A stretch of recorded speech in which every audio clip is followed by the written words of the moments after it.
The dragon, Olriog, was lying on a vast red and gold velvet-covered mattress on a raised platform in the center of the ornately carved cavern.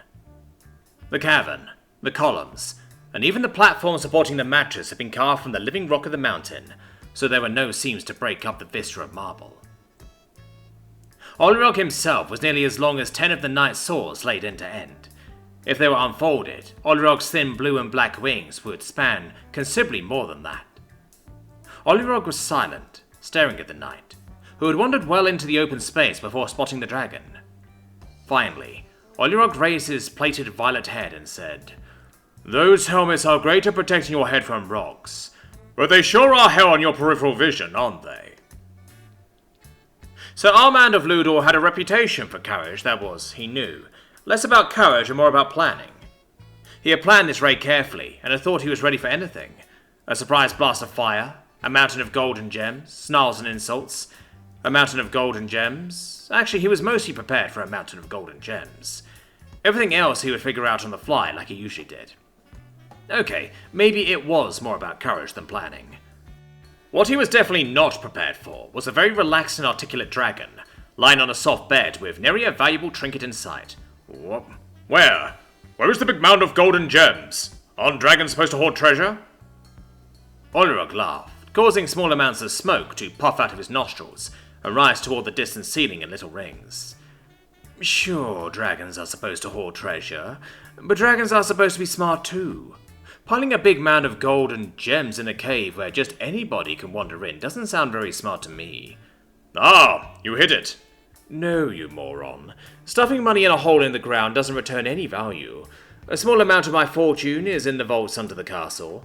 Let the king protect it, he's got a bloody army for the job. I use that bit as collateral to open checking and credit accounts at the Royal Bank, just like everybody else. But the bulk of my money I invested in longer term, but higher return options. Property, for one. Dragons live a long time, and property always goes up in the long run.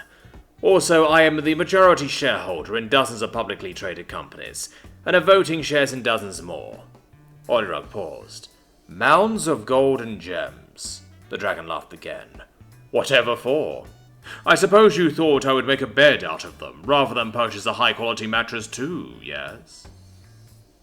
Sir Armand did not have a sense of humour, and did not enjoy being laughed at. If I cannot take your gold, then I shall free the land of your avarice by taking your head. And with that, Sir Armand drew his mighty sword. The sun reflected brightly off the clear water of the stream. Up the bank, a bit, a young man dressed in a cape of rich blue, with black trim over a jerkin and breeches of violet, knelt in front of a basin of warm soapy water. He grabbed another handful of clean sand and continued scrubbing the blood and gore off of a gauntlet, the metal of which retained a bluish tinge from heat damage. When he was satisfied, he tossed it onto his growing pile of clean plate armor. Finally, he gathered all the metal into a large cargo net, stood back and morphed back into his dragon form.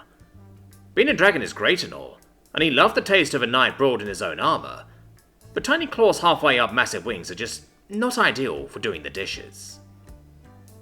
Catching the net in his leg claws, Olriog launched himself into the air and flew off towards the hall of the Mountain King. The dwarves, the same ones that had carved Olriog's beautiful lair for him, paid top dollar for recyclable metal, but fastidiously demanded that it be free of food residue. While flying, Olriog again thought about the knight searching for a mountain of gold and gems. Dragons live a long time. They wouldn't if just any fool with a sword had any chance against a dragon. But by starting that particular rumour, Olriog had enjoyed many hot nights.